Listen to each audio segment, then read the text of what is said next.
Assalamualaikum warahmatullahi wabarakatuh. Nama saya Niken Rahmadani, BP 1911521024 dari jurusan Sistem Informasi, Fakultas Teknologi Informasi Universitas Andalas. Video ini ditujukan untuk memenuhi ujian akhir semester 2 mata kuliah Matematika Diskret yang diempu oleh dosen Ibu Meza Silvana MT dan Bapak Haris Suryamen MSc. Baiklah, langsung saja kita ke soal dan pembahasannya. Yang pertama, jelaskan proses induksi matematik berlaku seperti efek domino, seperti yang dijelaskan pada gambar berikut. Nah, sebelum ke pembahasannya, mari kita lihat video yang berikut ini.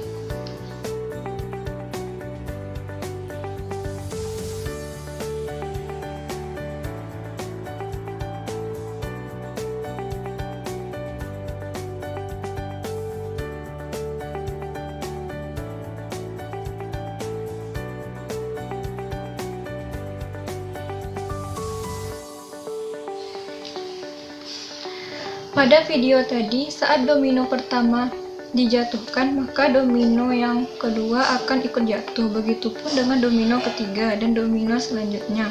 Nah, konsep yang sama berlaku untuk induksi matematika. Sebelumnya kita harus tahu dulu apa itu induksi matematika.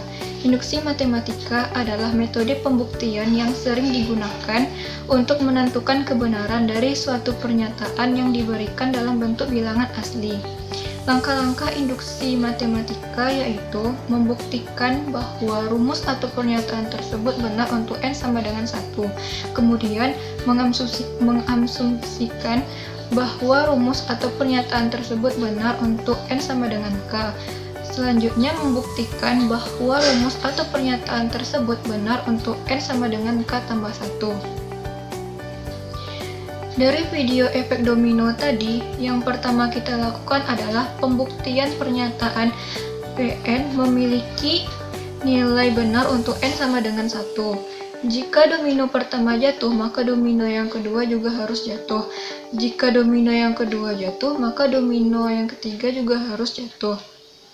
Demikian seterusnya, sehingga dapat kita simpulkan jika domino ke K jatuh, maka domino ke K tambah 1 juga harus jatuh. Dengan demikian, kita bisa membuktikan bahwa seluruh domino dalam deretan tersebut akan jatuh.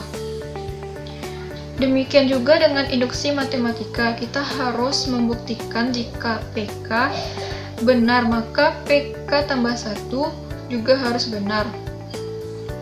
Misalnya ada pernyataan P1, P2, P3 sampai P3, P3 tambah 1. Untuk memastikan bahwa semua pernyataan benar, kita bisa menunjukkan bahwa P1 adalah benar. Menurut contoh pernyataan tadi, setiap kali kita punya pernyataan yang benar, maka pernyataan berikutnya juga benar. Berarti kalau P1 benar, P2 benar. Kalau P2 benar, maka P3 juga akan benar. Dan begitu seterusnya. Dengan terbuktinya pernyataan ini, kita dapat membuktikan bahwa pernyataan Pn selalu benar untuk setiap bilangan asli n.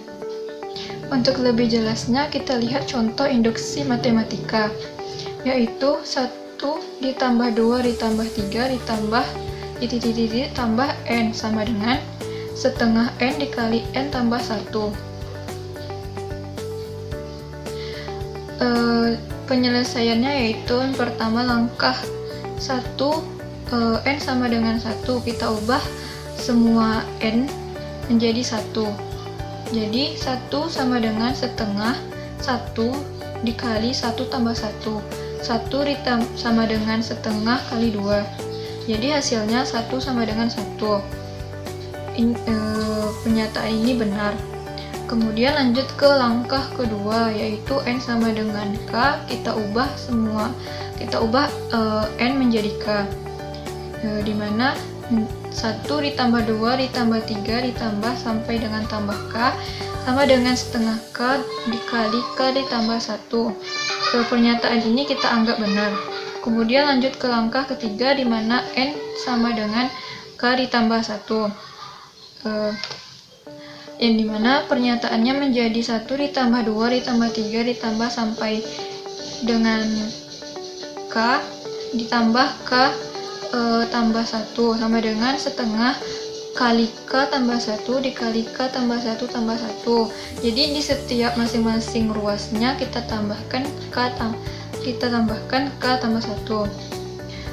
Kemudian setengah K tambah 1 ditambah K tambah 1 sama dengan setengah K tambah 1 K tambah 2. Setengah K tambah 1 ditambah 2 K tambah 1 sama dengan setengah K tambah 1 K tambah 2. Jadi hasilnya setengah K tambah 1 tambah K tambah 2 sama dengan setengah K tambah 1 K tambah 2. Jadi masing-masing ruas kiri dan kanannya itu sama. Jadi pernyataan ini terbukti benar. Kemudian lanjut ke soal nomor 2, yaitu berapa jumlah maksimum dan jumlah minimum simpul pada graf sederhana yang mempunyai 16 buah sisi dan tiap simpul berderajat sama dan tiap simpul berderajat besar dan sama dengan 4. Pembahasannya yaitu setiap simpul yang berderajat sama termasuk pada graf teratur. Jumlah sisi pada graf teratur dapat dihitung dengan menggunakan rumus E sama dengan N kali R per 2, yang dimana E sama dengan jumlah sisi, N sama dengan jumlah simpul, dan R sama dengan jumlah derajat. Pada soal tadi diketahui bahwa E-nya sama dengan 16, R sama dengan 4, dan yang ditanya adalah N. Kemudian rumus untuk N yaitu 2E per R, dimana 2 dikali 16 per R sama dengan 32 per R. Untuk R sama dengan 4, maka N-nya sama dengan 32 per R sama dengan 8. Jadi jumlah simpul ada 8. Untuk R lebih besar dari 4, maka nilai R yang habis membagi 32 hanya 8 dan 16. Untuk R sama dengan 8, N-nya 32 per 8 sama dengan 4. Ini tidak mungkin membuat graf sederhana. Kemudian R sama dengan 16, N untuk N-nya N sama dengan 32 per 16 sama dengan 2. Ini juga tidak mungkin membuat graf sederhana. Jadi jumlah simpul maksimum dan minimum pada graf tersebut berjumlah 8. Lanjut ke soal nomor 3. Jelaskan mengenai rekursi dan apa fungsi utama rekursif. Rekursi adalah suatu proses dengan salah satu langkah dalam prosedur tersebut menjalankan prosedur itu sendiri. Prosedur yang melakukan rekursi disebut dengan rekursif. Rekursi merupakan proses yang bisa dilakukan untuk memanggil dirinya sendiri baik secara langsung ataupun tidak langsung, atau dapat disebut sebagai proses mendefinisikan objek dalam terminologinya sendiri. Contoh penggunaan rekursi yaitu menghitung bilangan faktorial, bilangan Fibonacci, dan menyusun permutasi. Kemudian rekursi adalah objek yang didefinisikan dalam terminologi dirinya sendiri.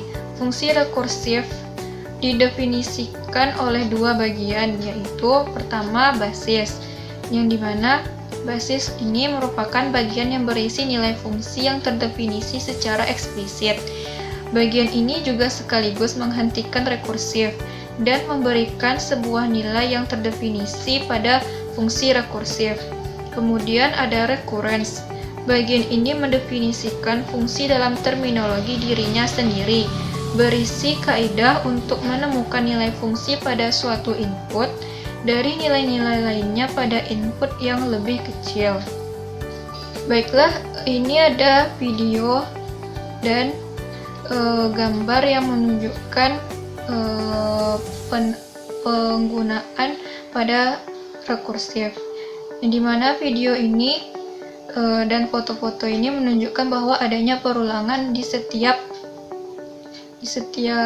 waktunya. Baiklah, cukup sekian video ini. Apabila ada kesalahan, saya mohon maaf. Assalamualaikum warahmatullahi wabarakatuh.